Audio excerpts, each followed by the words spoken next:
उलमा फरमाइन था पिया रोज़े जा 3 दर्जा आहिनि।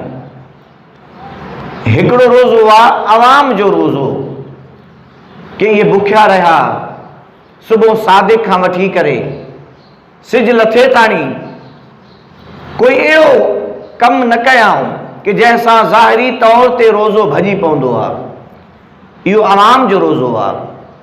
ॿिए नंबर ते ख़वास जो रोज़ो कि हीउ रोज़ो रखंदा आहिनि त सुबुह खां वठी करे शाम ताणी नेकी जे अंदरि टाइम गुज़ारींदा आहिनि, ज़िक्र जे अंदरि टाइम गुज़ारींदा आहिनि, तिलावत कलाम पाक में टाइम गुज़ारींदा आहिनि।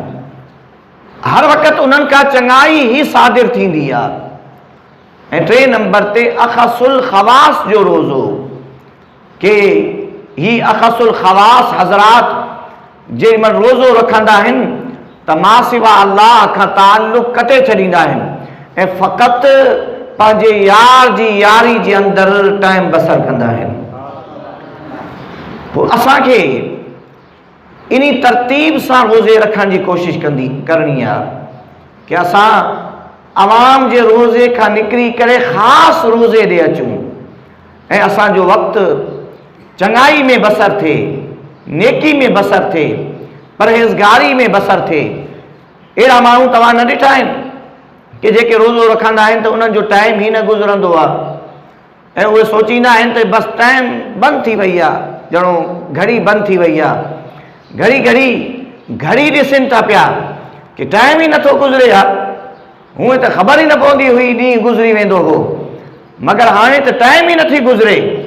ऐं टाइम गुज़ारण जे लाइ टिक टाक वेही करे ॾिसंदा, टाइम गुज़ारण जे लाइ मोबाइल जे मथां या टीवी जे मथां कोई फिल्म ॾिसंदा, कोई ड्रामो ॾिसंदा, झटि करी वेही करे गाने जे मथां टाइम पास कंदा या उन यार सां फज़ूल गोई कंदा, उन यार सां फज़ूल गोई कंदा।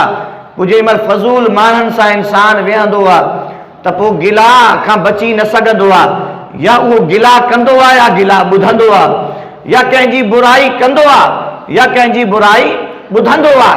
पोइ दोस्तो अहिड़े क़िस्म जे रोज़े जो इंसान खे उन अंदाज़ में फ़ाइदो न थींदो आहे। हा, हिकिड़ी शरीयत आहे, रोज़े रखण जो हुकुम आहे, उहो त बज़ाहिर यानी फ़र्ज़ उन खां टरी वेंदो आहे, एतिरो फ़ाइदो त उन खे आहे, मगर रोज़े जो जेको हक़ीक़ी मक़सदु आहे कि इंसान अल्लाह तबारक व तआला के हाजिर समझे, अल्लाह तबारक व तआला के निगहबान समझे, अल्लाह तबारक व तआला के मुहाफ़िज़ समझे ऐं हर वक़्तु उन्ही जे आज़ा खां चङाई थी रही हुजे।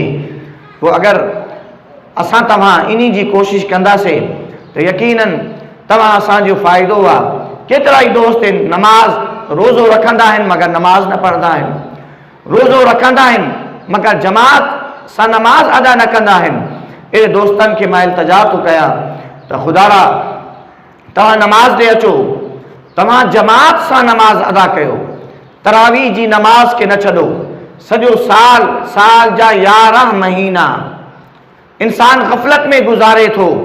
हिकिड़ो उहो महीनो आहे जेको अल्लाह तबारक व तआला जे अज़मत जे करे, अल्लाह ताला जे जलाल जे करे, अल्लाह ताला जे हुकुम जे करे, क़ुरान करीम जे नुज़ूल जे करे, सरकार दो आलम सल्लल्लाहु अलैहि वसल्लम जी मोहब्बत जे करे, जेका सरकार जी रमज़ान मुबारक सां मोहब्बत हुई, उन्ही मोहब्बत जे करे इन महीने जी इज़्ज़त कंदव त दुनिया में भी खुश हूंदव, आखिरत में भी खुश हूंदव।